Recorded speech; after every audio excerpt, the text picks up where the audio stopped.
Welcome to the Grand Shorts, a part of the Grand Podcast.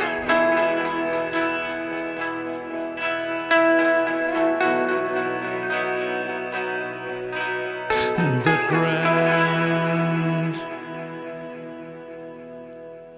My name is Niels Tuller Winter, and I'm the creator, editor, and host of The Grand. The Grand is an independent, non-commercial podcast initiative with the ambition to dig into all corners of the EU R&D funding system on topics of interest for the full EU R&D funding community. This is the second release of episodes under my short format, The Grants.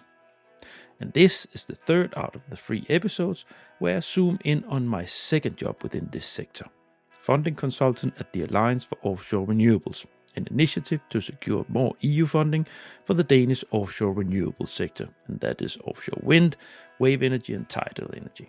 In this episode, I carve out another key challenge for many Brussels offices: how to maximize your impact with only 1 or 2 people in Brussels. I share my experience and give you some guidance on how you can approach it. I have divided this episode into 4 sections. 1. Empathizing, planning and organization. 2. Screen the opportunities. 3. Prioritize which ways you go. And 4. Share, reflect and exchange in your team. This might give you some input and food for thought in how you set up your strategy towards the Brussels ecosystem. Please enjoy.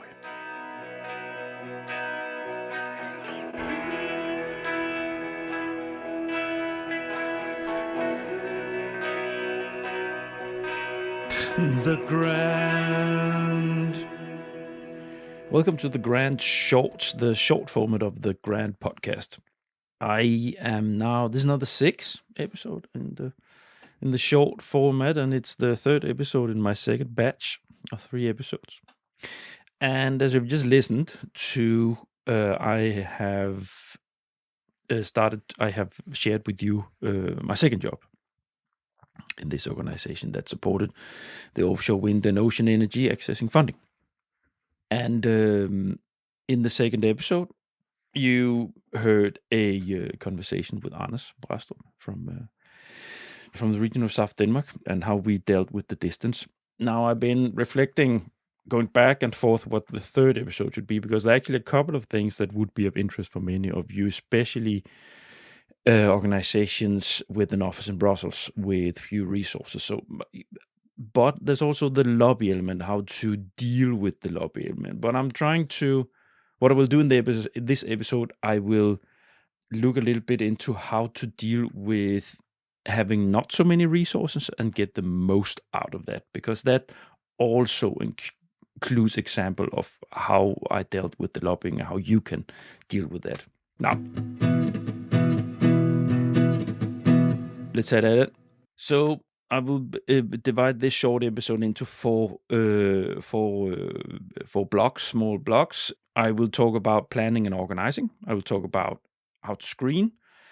I will talk about prioritizing, and then I'm going to share about what you do in your team. So share, reflect, and exchange. So to start with the planning and the organizing. Well, planning and organizing, it's always important. But when you are sitting 1 or 2 persons in Brussels for a mother organization, and you need to get the best out of Brussels, you need to get your head around how to organize yourself. You're planning on how is the year going to be? What are the important things we need to be able to catch? What's also realistic over the next year, 2 years, 3 years, and then discuss it. Yeah, in your team, you and the mother, the headquarters, find out what's realistic. Find out how to organize around what's important for why you are there, and put that up in a way so everybody is on board in relation to rolling those targets out. You will need to get back to those. This is what we did in the Alliance. We constantly had to go back and look at KPIs, at milestones, at targets where we wanted to go. It was a constant back and forth, and it was not It was not an organization with hard KPIs because it was public. We were civil servants. It was public money that we said taxpayers' money. So there was not a for-profit element here, which of course is easier to deal with, that you don't have that kind of pressure and breath in the back of your head. But we still had the region and the regional management, regional authorities. They had some expectations of what we would carry home to get something for the taxpayers' money that was filled into this.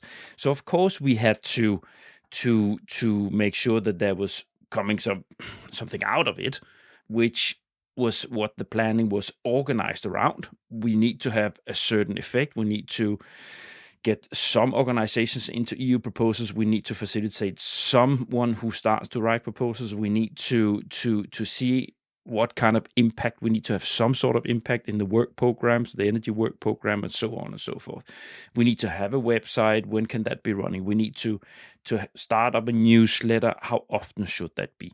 And all these things we sat and exchanged in between us what would be the realistic targets for the resources that we had. So that's that. Screening.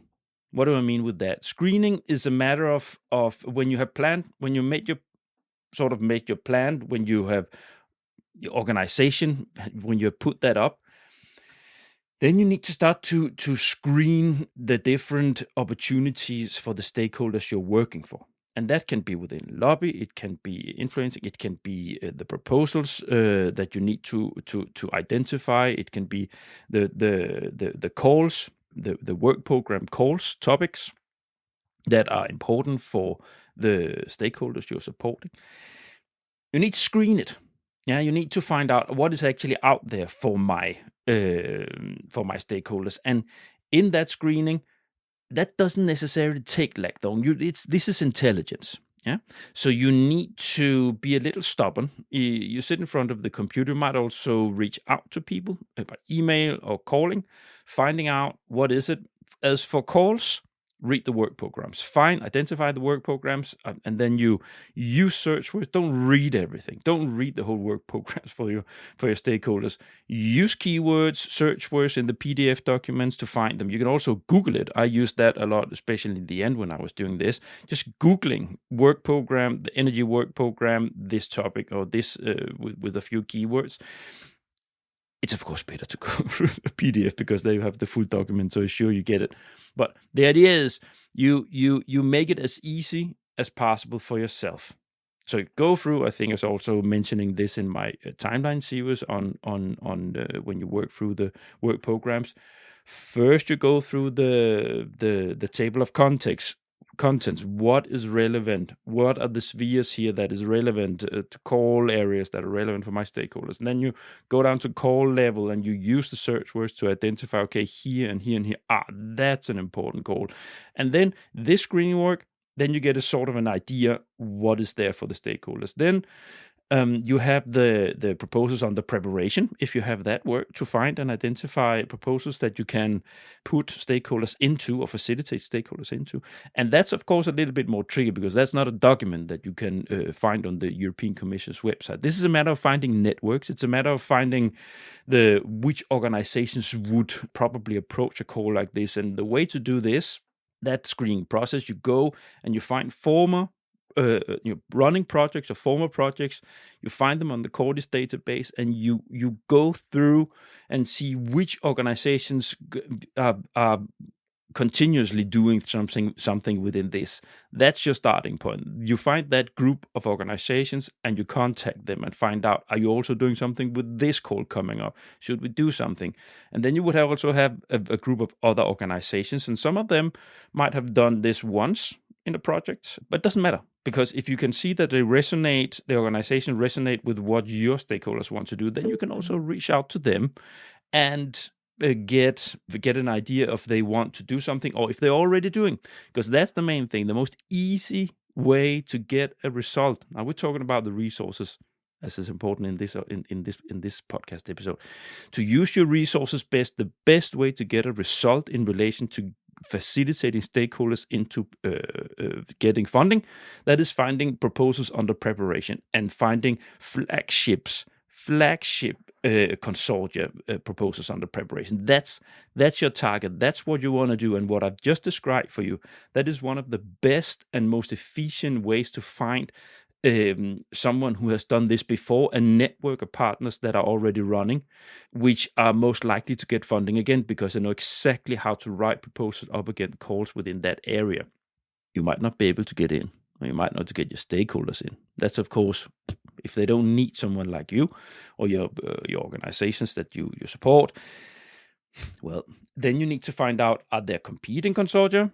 Is it realistic? That you also need to understand for yourself, because it's of course good to, if you have a KPI for your organization, to the number of organizations you have facilitated into proposals. But you don't want to waste your stakeholders' time. This is very important, because then you're not doing the work good enough for your stakeholders. Your stakeholders have to believe in you. They have to trust you that you have found the best way for them to do this, because they are not very eager to go into EU funding in the first place, most of them. So you want to find the easiest way. So you want to find the easiest way and most comfortable way for them to get in there. And you might have to drop it. You might have to say, okay, for here, there are a couple of consortia can't facilitate you into that, so we'll try to do something else, because it's a waste of my time and it's a waste of my stakeholders' time. They might get into something that will never get funded, and then they might have a bad experience. So that's the first thing. If they insist, your stakeholders, then they can always get the good experience from being in a proposal preparation. They might get the funding, but if they don't, if they're not a flagship consortium with the strongest partners, but they still do it, they might get some bilateral connections that will help them in the work they do anyways. So not necessarily going into an EU-funded proposal, but they might end up in another collaboration that will help them. And then next time there will be a call, next year or 2 years, you have more time for you as a support person to take these that collaboration that they establish and say, now we're stronger, we have two, you did already this. You might even have a basis for a case of a test or whatever lab part of a new consortium that is building up in the future, and making yourself attractive anyway. So say, this we can use, please come in. Screening. The screening process in relation to so that's screening in relation to proposals, it's in relation to calls, and then you have the screening process in relation to the influencing, and that is simply you need to screen what are the input channels to the work program that is important for your stakeholders. That screening process, it's also intelligence work. You have to sit down, you have to understand within the specific areas that you're supporting, socioeconomic areas, work program areas, you have to find out and do the hard work of sitting and digging into what feeds into that. And it might be contacting the commission, it might be contacts in your universities. You might find NCPs, they're always a good place. Your national NCPs, program committee members might know something. You will always, if you are stubborn with this, you will find it. Yeah, you will find it. I always did, and I'm not specifically intelligent when it comes to this, or specifically talent. I was just stubborn. So I found these. I found the connection. I found out who is giving the input, what forum, which technology platform, or which European partnership is giving input here. And then in that screening, the next part of the screening process is to understand who of these are most important in the input they give. Do they give input to different parts of the work program in that part, and which part are most important for your stakeholders? And then you take a dialogue. You find out, okay, how can they? Is it a member-based organization? Can they get in by paying annual fee by being members and then being part of the work of preparing input to the commission, or is it something where they have to apply to become? You have these kind of structures also. You have to apply in technology platform, for instance, to step into that, and then try to get your feet in there in that process. So So, and that is also prioritized. It's also a screening work, yeah? You screen and find them. Now we come to the third block of this short episode. Prioritize. Yeah. I sort of indicated it in the last 5, 7, 8 minutes. You need to prioritize. We can start with what I finished here with the lobby part. You need to prioritize which parts are most important in the work program to influence. What is most important for your managers, for your board, for instance, or for your stakeholders and beneficiaries in your corner? What is absolutely vital for them? If you have to sit down and say, where do we have to be in order to do a great job for our stakeholders? That is something that, so there you need, I will get back to that in the last block here with your team, but you might need to discuss, or you might need to reflect together with the stakeholders, but you also need it in the team. Then you have the proposals of prioritizing it. So here you might find different proposals. You might find that you step into I mentioned that you might find that it's not possible to facilitate a stakeholder into the consortium that is most likely to get the funding. Then you need to, I mentioned it, you need to find out, should they do it or should they not? In many cases, I would say you should use your forces somewhere else where it's more likely for that stakeholder to get funding. There might be there might be other calls, there might be other funding schemes under the commission that can be approached to use your resources best and say, this is waste of time, but if we do here, that's more simple. It might also be different conditions that are easier or more accessible, but it's important you do this. There's a lot of work behind this because you also need to have sort of an overview of alternative funding schemes, not just Horizon. You also need to dig into Life. You need to dig into Erasmus. There might be different sources that can be relevant, and you need to understand. And that's you, as you know, that's the intelligence. That's you getting an overview and understanding of how the different funding schemes they work and how, if it's calibrated to what your stakeholders need. It might be a university, it might be a company, it might be an SME, or it might be an entrepreneur, smaller even. It might be a municipality. There are different conditions, or there are different funding schemes that simply doesn't apply to them. But you need to find out if there are alternatives, because you don't count on one. Don't count on one resource, one funding resource, funding source. So find out, prioritize, and see, okay, here, that's not possible. Then let's see what else are the opportunities. And you might have to say, we have to wait. And then you focus on other stakeholders. I supported many stakeholders. So some of them I have to say, that's a dead end here and we need to do something else. I'll get back to you when something else comes up. And then I focused on other stakeholders that had other that wanted to go other places where it was more feasible for me to have a success for them. It's constantly prioritizing when you are a small office. When you are a small office in Brussels, you constantly have to put, where do I put my eggs? Which basket? Is that? And sometimes you waste time. I wasted a lot of time in Brussels. On networking, for instance, prioritizing which events to go to network. It can be difficult to understand. It can be difficult to make that.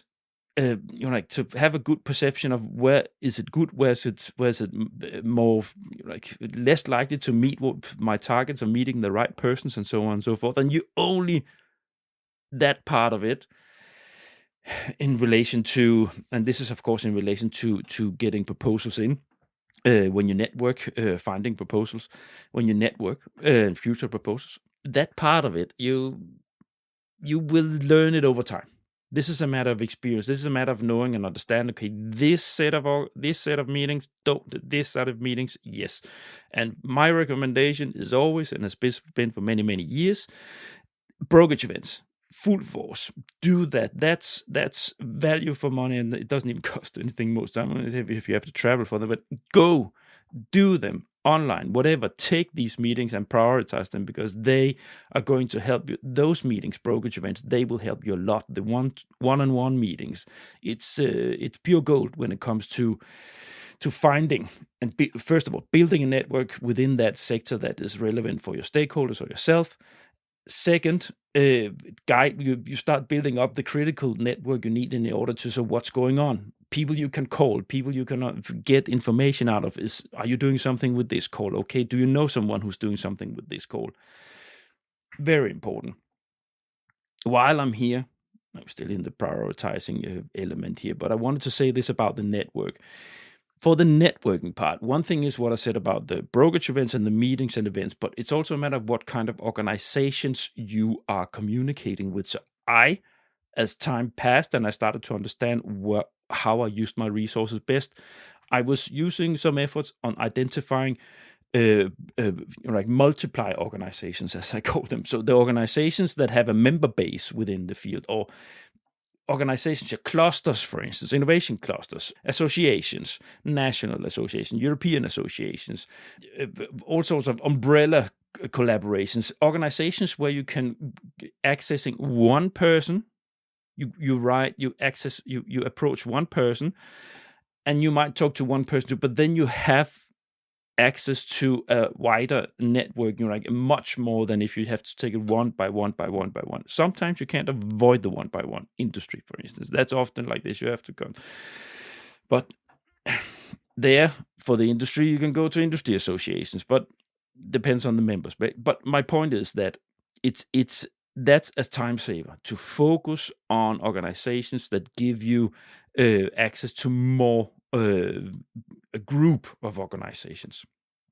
I think I'm there with the prioritizing when it comes to call text. Yeah, I've mentioned it actually. You prioritize the calls that are relevant.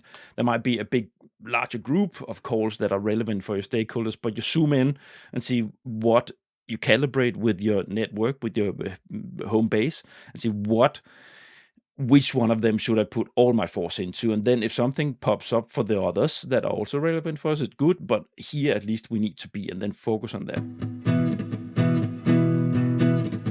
No, that was the prioritization.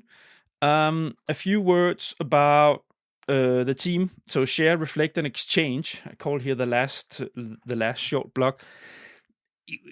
You cannot do everything yourself. I made the mistake in the first couple of years in Brussels that I relied too much on my own gut feeling, my own approach. We were a team. We shared, we built these things up. We had team meetings, but as time passed, after a year or two, I started to exchange much more with my colleagues. I started to exchange with them, because this is absolutely vital. Everything I just described, when you go through this, you have to adjust all the time. We adjusted all the time. And you have to understand in the team, is it a good way what we are doing? Because sometimes you doubt and you can't get your head around, sort of block yourself. Yeah, it gets into a knot where how do I crack this? I can't find funding schemes.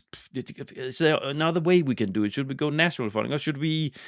When it comes to the networking, I can't find them. I can't find the people I need to talk to that are relevant here. And you need to. Is there another approach we can do? Is there a method we can use that's different? Is there an outreach strategy that should be adjusted? Is there the things that you bring with you when you talk to people? Is this attractive enough? Is it just empty words? But all the things you need to constantly back and forth and back and forth. It's a process. It's like an innovation process. It's constant focusing on how to improve and distill the way you support your stakeholders with few resources. That's it. Share, reflect, and exchange. It's very, very important. Now, that was the last episode in this batch. Thanks for listening to the end, dear listeners. It was the second round of short format. So now we have 6 episodes out there. So if you haven't listened to the first round, if you have only listened now to these first 3, then I can recommend to go to my website, thegrant.eu. You find the button, shorts button, at the front page. Go in there and you will find insights to my career, and there you will have the episodes gathered. So that would be 6 now. And while you're in there, subscribe to my email list. have a lot of content in there. So if you have only listened to the short formats, there is a lot of content related to what I've just been talking about here. So you should definitely go and browse around. And if you subscribe to the podcast, you will get my long formats, which is next week. Again, back to the long format, that often relates to what I'm talking about here. So do that. Finally, connect with me on LinkedIn. It's where the fun happens. That's where I share the flow of information that comes through. I have a lot of contacts now because of the podcast with an EU R&D funding, which means that I also get a lot of information comes through my profile that I like and share, and so on and so forth, on events and on developments within the framework programs and so on. So yeah, no. Thanks for now, and see you next week. Bye. That was the third and last of the episodes on my second job within this sector. The Grand Shorts will be back next month in May with a new batch of episodes focusing on my years in the Danish energy innovation cluster Offshore Energy.dk, now Energy Cluster Denmark. Next Monday, I'm back with my regular long format. Stay tuned and see you then. There's so much to talk about.